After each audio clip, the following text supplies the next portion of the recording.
برادران اسلام وعفت مع پردہ خواتین اسلام، انسان بہت ساری مشکلات میں گھر جاتا ہے، اس کے نکلنے کی کوئی صورت اس کو نظر نہیں آتی۔ اللہ کے رسول صلی اللہ علیہ وسلم کے ساتھ بھی ایسا ہی معاملہ جب پیش آتا، اذا حزبہ امر فزع الی الصلاۃ، جب کبھی نبی صلی اللہ علیہ وسلم کو کوئی مشکل درپیش ہوتی، کوئی پریشانی لاحق ہوتی، تو آپ نماز کے لیے جلدی کرتے، نماز کی طرف لپکتے۔ جس طرح ایک چھوٹا بچہ ہے، وہ جب گھبرا جاتا ہے، پریشان ہو جاتا ہے، یا اس کو بھوک لگ جاتی ہے، تو وہ کیا کرتا ہے، اپنے ماں کی گود میں چلا جاتا ہے، اور وہ سمجھتا ہے کہ میری بھوک مٹ جائے گی، یا جو بھی مجھے مشکل ہے، گھبراہٹ ہے، وہ دور ہو جائے گی۔ تو یہی حال ہے کہ مسلمان کے لیے نماز ایسی ہی مشابہت رکھتی ہے اپنی ماں کی گود کی طرح، کہ اس کے روح کی غذا ہے نماز، اور اس کی گھبراہٹ، مشکلات، پریشانیوں کا حل ہے نماز۔ اسی لیے قرآن مجید میں ارشاد آیا ہے وَاسْتَعِینُوا بِالصَّبْرِ وَالصَّلَاةِ، کہ نماز اور صبر کے ساتھ اللہ کی مدد حاصل کرو۔ تو یہ مشکلات میں جب انسان گھر جاتا ہے تو اس کا حل جو ہے نماز میں۔ آپ دیکھیں گے کئی واقعات ہیں، آپ غور کریں۔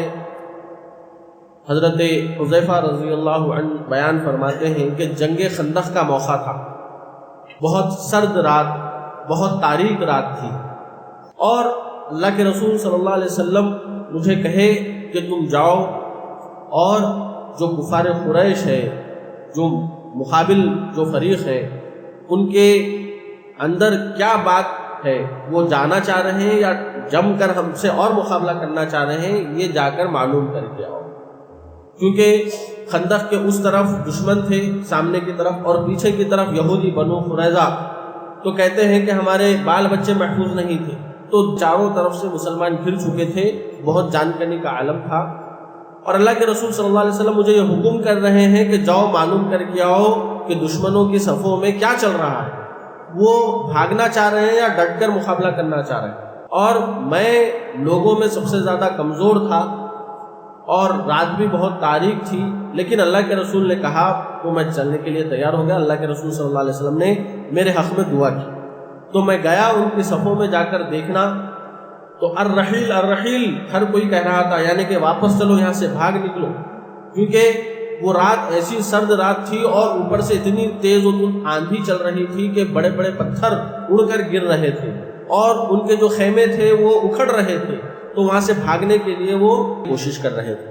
میں اللہ کے رسول صلی اللہ علیہ وسلم کے پاس آیا، تو میں کیا دیکھتا ہوں کہ اللہ کے رسول صلی اللہ علیہ وسلم چادر اوڑھے نماز پڑھ رہے ہیں۔ اور اللہ کے رسول کا یہ معمول تھا کہ جب کبھی ایسا کوئی معاملہ درپیش ہوتا، پریشانی کا، مشکل کا، تو اللہ کے رسول صلی اللہ علیہ وسلم ایسے ہی نماز کے لیے ٹھہر جایا کرتے تھے۔ تو آپ دیکھیں گے کہ اسی نماز کی برکت سے اللہ رب العالمین سے اللہ کے رسول صلی اللہ علیہ وسلم نے مدد طلب کی، اور جب کبھی ایسے معاملات ہوتے کسی بھی جنگ میں، چاہے وہ بدر ہو، احد ہو، خندق ہو، کسی بھی طرح کی جنگوں کا معاملہ ہو، نماز کے ذریعے سے اللہ کے رسول صلی اللہ علیہ وسلم مدد حاصل کرتے تھے۔ ایک واقعہ ہے حضرت ابراہیم علیہ السلام کا، کہ وہ اپنی بیوی حضرت سارہ رضی اللہ عنہا کے ساتھ سفر پر نکلے۔ جب وہ ایک ایسے ظالم بادشاہ کے کنٹری میں گئے، وہ بادشاہ کا یہ معمول تھا کہ جب کوئی سفر کرتے ہوئے اس کے پاس سے گزرتا تو وہ وہاں کی عورتوں پر قبضہ جما لیتا۔ لوگوں نے کہا کہ ابراہیم کے ساتھ ایک خوبصورت عورت ہے، اس نے ان کو روک لیا اور ابراہیم علیہ السلام سے کہا یہ تمہاری کیا لگتی ہے؟ انہوں نے کہا بہن، کیونکہ سب آدم ہی کے اولاد ہیں، اس حساب سے سمجھا کہ جب بہن کہا جائے گا تو چھوڑ دے گا، یہ بادشاہ کا معمول تھا، چھوڑ دیتا تھا، لیکن اس مرتبہ اس نے پکڑ لیا اور سارہ رضی اللہ عنہا کو اس نے طلب کیا۔ حضرت ابراہیم ایک طرف ہے اور اس نے سارہ کو طلب کر لیا، بادشاہ نے، ظالم بادشاہ۔ اب جب ظالم بادشاہ نے اپنا ہاتھ جو ہے بڑھایا اور اس کا ارادہ غلط تھا، جیسے ہی اس نے ہاتھ آگے بڑھایا وہ منجمد ہو گیا اور گر کر تڑپنے لگا، اور کہا سارہ سے میرے لیے دعا کرو، میں آئندہ ایسی حرکت نہیں کروں گا۔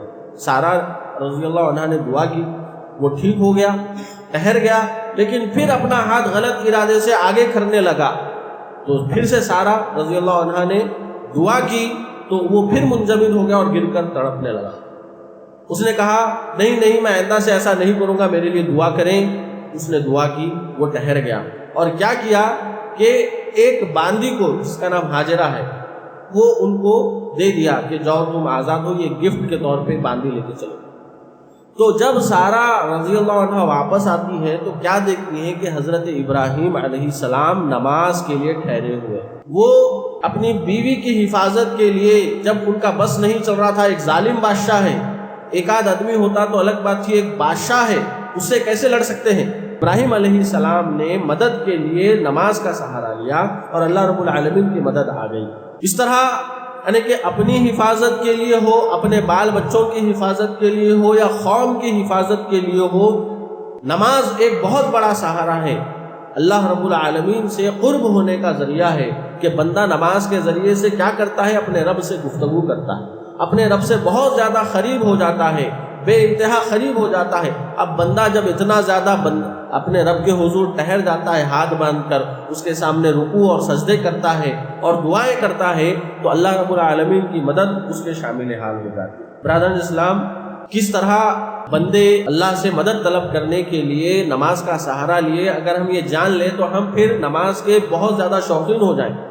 جیسا کہ اللہ کے رسول صلی اللہ علیہ وسلم کہتے تھے قرۃ عینی فی الصلاۃ، کہ نماز میں میری آنکھوں کی ٹھنڈک۔ یہ کب پیدا ہوگی چیز؟ جب ہم دیکھیں گے کہ نماز جو ہے اللہ کی مدد حاصل کرنے کا بے انتہا ذریعہ ہے۔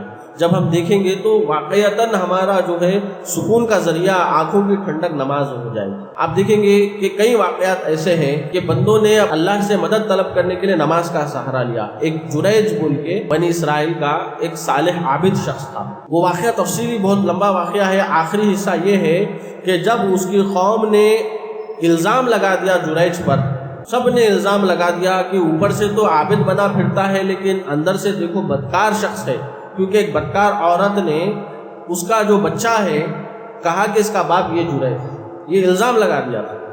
تو جیسے ہی یہ بات لوگوں کے پاس آئی، لوگوں نے جا کر ان کا جو معبد ہے، عبادت گاہ ہے، وہ توڑ دی اور ان کو برا بھلا کہنے لگے، مارنے پیٹنے لگے۔ انہوں نے کیا کیا؟ فوراً نماز ادا کی، نماز ادا کی، اللہ سے مدد طلب کی اور آ کر بچے سے کہا، جو کہ ابھی شیرخوار بچہ ہے، کمزور بچہ ہے، گود میں ہے، اس بچے سے کہا بتا تیرا باپ کون ہے؟ تو اس بچے نے، چونکہ انہوں نے مدد لی تھی نماز کے ذریعے سے، اس نماز کی برکت سے یہ بچہ بولنے لگ گیا اور کہا کہ میرا باپ فلاں چرواہا۔ تو تمام کے تمام جو قوم تھی وہ نادم ہوئی، شرمندہ ہوئی اور کہا کہ آپ اجازت دیں ہم آپ کی عبادت کا یا معبد کو سونے کا بنا دیں۔ تو یہاں پر بھی انہوں نے نماز کے ذریعے سے اللہ رب العالمین سے مدد طلب کی اور جو ہے اللہ کی مدد اس طریقے سے آ گئی کہ ایک چھوٹا سا بچہ بات کرنے لگ گیا۔ تو یہ حیران کن جو ہے اس طرح کی مدد بھی اللہ رب العالمین کی جانب سے آتی ہے۔ اسی طرح ایک واقعہ ہے، ابو ہریرہ رضی اللہ عنہ مروی ہے کہ موقع پر کیا ہوا کہ اللہ کے رسول صلی اللہ علیہ وسلم نماز پڑھ رہے تھے کعبۃ اللہ میں، تو ان میں سے ایک شخص نے کہا، یہ شروعات کا واقعہ ہے، تو ہوا یہ کہ کفار قریش سے ان میں سے ایک شخص نے کہا کیا تمہارے پاس محمد زمین پر اپنا سر ٹکاتے ہیں؟ انہوں نے کہا ہاں ٹکاتے ہیں۔ کہا اگر آئندہ سے میں اگر دیکھوں گا کہ محمد، تو میں اپنا سر اس کی گردن پہ رکھ دوں گا اور اس کے چہرے کو رگڑ دوں گا۔ تو پھر ہوا یہ کہ ایک موقع پر رسول اللہ صلی اللہ علیہ وسلم نماز کے لیے آ گئے اور کعبہ میں نماز پڑھنے کے لیے ٹھہر گئے۔ جب سجدے میں گئے تو وہ آگے جا رہا تھا اپنے اس ارادے کے ساتھ، وہ جیسے آگے بڑھا، ہوا یہ کہ وہ پھر ڈر کر خوف زدہ ہو کر پیچھے ہٹ گیا اور اپنے چہرے کو کسی سے بچانے کی کوشش کرنے لگا۔ تو لوگوں نے پوچھا یہ کیا ہوا، ایسا کیوں کر رہے ہو، کس سے ڈر رہے ہو؟ کہا کہ محمد اور میرے درمیان ایک آگ کی خندق آ گئی ہے اور ایک شخص ہے بہت حیرت انگیز جس کے پر ہیں، وہ مجھے مارنا چاہتا ہے۔ تو اللہ کے رسول صلی اللہ علیہ وسلم فرماتے ہیں کہ اگر وہ میرے قریب پھٹکتا تو فرشتے اس کے چیتھڑے اڑا دیتے۔ تو نماز کی حالت میں رسول اللہ صلی اللہ علیہ وسلم ہے، تو اگر اس حالت میں کوئی تکلیف پہنچانے آ رہا ہے تو اللہ کی مدد نازل ہو رہی ہے۔ برادر اسلام، آپ دیکھیں گے کہ آج ہمارے اندر ایسے لوگ بھی ہیں جو نماز کے لیے وقت نہیں نکالتے، پانچوں وقت کی نمازوں سے غافل ہیں، برائے نام جمعہ کو ہی آتے ہیں، نعوذ باللہ۔ ایسے بھی لوگ ہیں ہمارے، اور ایسے بھی ہیں جو نماز کو آتے ہیں لیکن جب دل بولا، جس نماز میں دل بولا، وقت ملا، آ جاتے ہیں، اور ایسے بھی ہیں جو فجر ہی نہیں پڑھتے، سالوں سال گزر جاتے ہیں، دوسری نمازوں کی پابندی کرتے ہیں لیکن فجر نہیں پڑھتے، اور ایسی بھی ہیں جو نمازیں تو پڑھتے ہیں لیکن اس طرح انہماک سے یا شوق سے عبادت نہیں کرتے، خشوع خضوع نہیں ہوتا، جلدہ جلدی کی نمازیں اور اس طرح کی بے ترتیب کی نمازیں جو ہے پڑھتے ہیں۔ آپ دیکھیں گے کہ جو فائدے نماز کے ہیں وہ کب حاصل ہوں گے؟ جب ہم کما حقہ نماز ادا کریں گے پورے انہماک اور شوق کے ساتھ کہ عبادت میں مزہ آنے لگے، اس طرح کی عبادت خشوع و خضوع والی، تو ہمیں نماز کے جو فائدے ہیں وہ ہمیں دیکھنے کو مل سکتے ہیں، لیکن ہم ویسی نمازیں پڑھ ہی نہیں رہے۔ آپ دیکھیے حضرت عباد بن بشر رضی اللہ عنہ کا واقعہ ہے کہ ایک جنگ سے واپس ہو رہے تھے مسلمان، تو اللہ کے رسول صلی اللہ علیہ وسلم نے 2 افراد کو پہرا دینے کے لیے کہا، حضرت عباد بن بشر اور ایک ہے عمار بن یاسر، تو وہ دونوں قافلے کی نگرانی کے لیے متعین ہو گئے۔ تو ان دونوں میں یہ طے ہوا کہ آدھی رات تک میں پہرا دوں گا، آپ سوئیے، اور اس کے بعد میں آپ کو جگا دوں گا، پھر میں سو جاؤں گا، آپ آدھی رات تک آپ پہرا دیں گے۔ تو پہلی باری عباد بن بشر رضی اللہ عنہ کی آتی ہے، وہ پہرا دینے کے لیے ان کو ٹھہرایا جاتا ہے۔ تو وہ کیا کرتے ہیں کہ نماز کے لیے ٹھہرتے ہیں، نماز پڑھنے کے لیے، اور وہ سورہ کہف پڑھ رہے تھے۔ تو دشمن جو ہے ان کا پیچھا کر رہا تھا، کب موقع ملے اور میں کب جو ہے حملہ کروں، ایک دشمن پیچھا لگا تھا۔ جب اس نے دیکھا کہ ایک ہی مسلمان ٹھہرا ہوا ہے، اس شخص نے کیا کیا، اس کافر شخص نے تیر چلا دیا حضرت عباد بن بشر پر، اور وہ نماز ادا کر رہے ہیں، اور اتنا زیادہ منہمک ہے نماز میں کہ تیر چلا ہے لیکن ان کو محسوس نہیں ہوا، اور وہ تیر چلایا اور خون بہا، اور جو سوئے ہوئے صحابی تھے عمار بن یاسر وہ اٹھ گئے۔ جب وہ بھی اٹھ گئے تو دشمن نے دیکھا کہ ایک سے زائد لوگ ہیں تو وہ بھاگ گیا۔ تو حضرت عمار بن یاسر نے کہا، جب تمہیں تیر لگا پہلا تیر تو تم نے مجھے کیوں نہیں جگا دیا؟ تو انہوں نے کہا، عباد بن بشر نے، اللہ کی قسم اگر مجھے اللہ کے رسول کی نافرمانی کا ڈر نہ ہوتا اور یہ کہ دشمن مسلمانوں پر نقصان پہنچانے کا خدشہ نہ ہوتا تو میں اپنی نماز کو ہرگز نہیں چھوڑتا۔ مجھے اتنا مزہ آ رہا تھا، اتنا لطف آ رہا تھا نماز میں سورہ کہف پڑھ رہا تھا نماز میں پوری نماز کمپلیٹ کیے بغیر میں رکتا ہی نہیں، مجھے محسوس ہی نہیں ہوا کہ کس نے مجھے تیر مارا۔ تو اتنا زیادہ انہماک کے ساتھ وہ نماز پڑھتے تھے۔ عبداللہ بن زبیر رضی اللہ عنہ کے تعلق سے آتا ہے کہ وہ جب کعبہ کے پاس آ کر نماز پڑھتے تو اتنے سورے پڑھتے ٹہر کر نماز میں کہ گویا کہ وہ ایک بے جان ستون ہے، اور اتنے لمبے سجدہ کرتے کہ کعبہ کے جو کبوتر ہیں وہ ایک جو ہے سرفیس سے سمجھ کر ان کی پیٹھ پر آ کر بیٹھ جاتے، یہ کوئی حرکت نہیں ہے، کوئی چیز آبجیکٹ ہوگا، آ کر جو ہے پیٹھ پر بیٹھ جاتے، اتنی زیادہ انہماک کے ساتھ وہ نماز پڑھتے۔ اور اسی طرح علی بن حسین زین العابدین جن کا لقب ہے، ان کے تعلق سے بھی ایک واقعہ آتا ہے کہ وہ گھر میں نماز پڑھ رہے تھے، نفل نماز، ان کے گھر کے کسی کونے میں آگ لگ گئی۔ لوگوں نے کہا، یبن رسول اللہ النار النار، اے خانواد رسول کے چشم و چراغ، آگ لگی ہے، لیکن وہ نماز ہی میں منہمک تھے، نماز پوری کمپلیٹ کیے۔ لوگوں نے کہا، کیا آپ آگ لگی ہے اور آپ کو خوف نہیں آیا؟ انہوں نے کہا، مجھے ایک بڑی آگ کی یاد آ گئی تھی، اس آگ نے مجھے اپنی طرف منہمک کر لیا اور میں نماز نہیں چھوڑ سکا۔ تو پوری طرح انہماک کے ساتھ وہ نماز ادا کرتے تھے۔ تو اس طرح کا انہماک، اس طرح کا خشوع خضوع، اس طرح کی جو ہے ہمیں محنت کر کے عبادت کرنے کی ضرورت ہے۔ اور یاد رکھیں، جب ہم اس طرح کی عبادت کریں گے اللہ رب العالمین کی مدد جو ہے نازل ہوتی رہے، اللہ کی مدد کے ہم حقدار بنیں گے۔ عبادتوں سے وہ چیز حاصل ہوگی، دعاؤں سے وہ چیز حاصل ہوگی جو لاؤ لشکر سے، ہتھیاروں سے بھی حاصل نہیں ہو سکتی۔ جب مسلمان کمزور ہو جاتے ہیں تو اس وقت کیا کرنا ہے؟ نمازوں کا سہارا لینا ہے۔ اللہ کے رسول صلی اللہ علیہ وسلم نے نماز کا سہارا لیا۔ جب دیکھتے ہیں کہ دشمنوں کی تعداد بہت ہے اور مسلمان کمزور ہے تو کس سے مدد لینا ہے؟ اللہ رب العالمین سے۔ کس کے سہارے سے لینا ہے؟ نماز کے سہارے سے مدد حاصل کرنی چاہیے، چاہے بڑے بڑے معاملات ہوں، چھوٹے چھوٹے معاملات ہوں، انفرادی معاملہ ہو، بال بچوں کا معاملہ ہو، کسی بھی قسم کی مشکل پریشانی زندگی میں آ جائے، ہمیں نماز کا سہارا لینا ہے۔